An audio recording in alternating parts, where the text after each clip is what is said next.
Hey there, crypto enthusiasts. Welcome back to our channel, where we break down the latest in digital assets and make trading simple and straightforward. Today, we're diving into a quick tutorial on how to transfer USDT within your Mexc account. Now, I know the title says, from Mexc to Mexc, which might sound a bit confusing, but we're actually talking about moving USDT between different wallets or sub-accounts on the Mexc platform itself.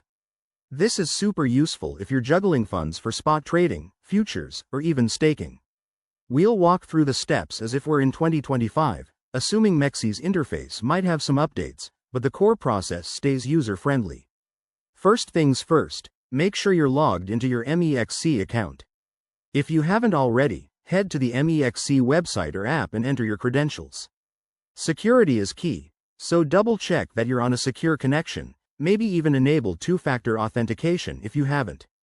Once you're in, navigate to the Wallet section.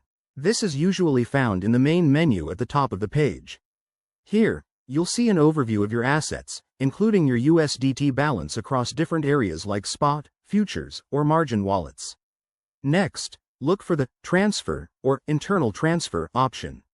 Click on that, and you'll be prompted to select the source wallet. That's where your USDT is coming from.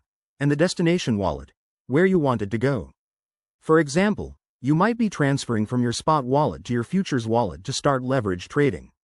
Now, enter the amount of USDT you want to transfer. Be precise, and always check your balances to avoid any mistakes. Mexc might show you any potential fees up front, so keep an eye on that. Internal transfers are often free or very low cost. After reviewing the details, hit the Confirm button. You'll probably need to enter a verification code sent to your email or phone for added security. Once that's done, your USDT should transfer almost instantly, depending on network conditions. And there you have it. You've successfully moved your USDT within Mexc. Remember, always monitor your transactions and keep your account secure. If you run into any issues, Mexc's support team is there to help. If this tutorial helped you out, give it a thumbs up. Subscribe for more crypto tips, and drop a comment below if you have questions. Thanks for watching, and happy trading.